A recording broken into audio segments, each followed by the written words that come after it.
Pandian store சீரியல்ல அடுத்து வர எபிசோட்ல என்ன மாதிரியான ட்விஸ்ட் எல்லாம் இருக்க போகுதுங்கிறத இந்த வீடியோல பார்க்கலாம். கோமதி ராஜி ரெண்டு பேருமே ஹாஸ்பிட்டலுக்கு ஓடி வராங்க. ஓடி வந்து என்னாச்சோ ஏதாச்சும் தெரியலையே அப்பாவுக்குன்னு சொல்லி ராஜி ஒரு பக்கம் அழுதுட்டு இருக்காங்க. அப்ப கோமதி ஆறுதல் சொல்லி கூட்டிட்டு வராங்க. அப்ப உடனே பாத்தீங்கன்னா பழனி அந்த இடத்துக்கு ஓடி வராங்க. பழனி அக்காவை பார்த்ததும் அக்கா அக்கான்னு சொல்லிட்டு அழுதுட்டு இருக்காங்க.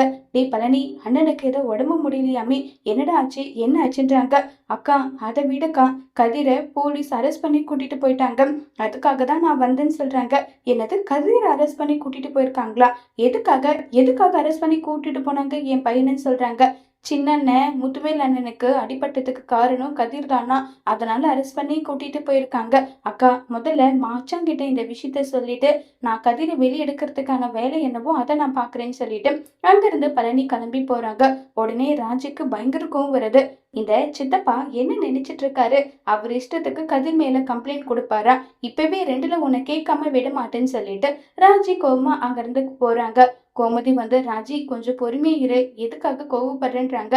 இல்லத்த, எப்ப பாரு சித்தப்பா இப்படியே தான் பண்ணிட்டு இருக்காரு.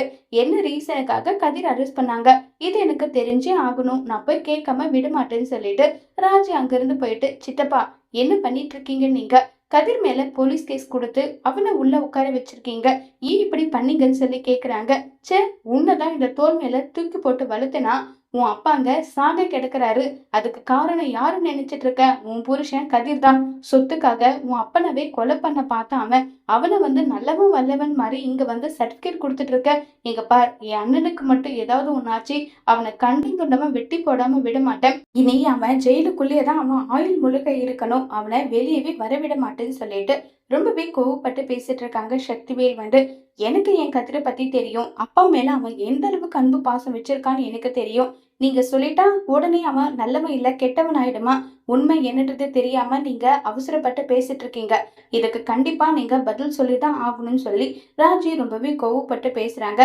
ராஜி கதிர் மேல எந்த தப்பும் இல்லைன்ற உண்மையை நிரூபிப்பாங்களா இல்லையங்கிறத வரப்போற எபிசோட்ல வெயிட் பண்ணி பார்க்கலாம். தேங்க்யூ.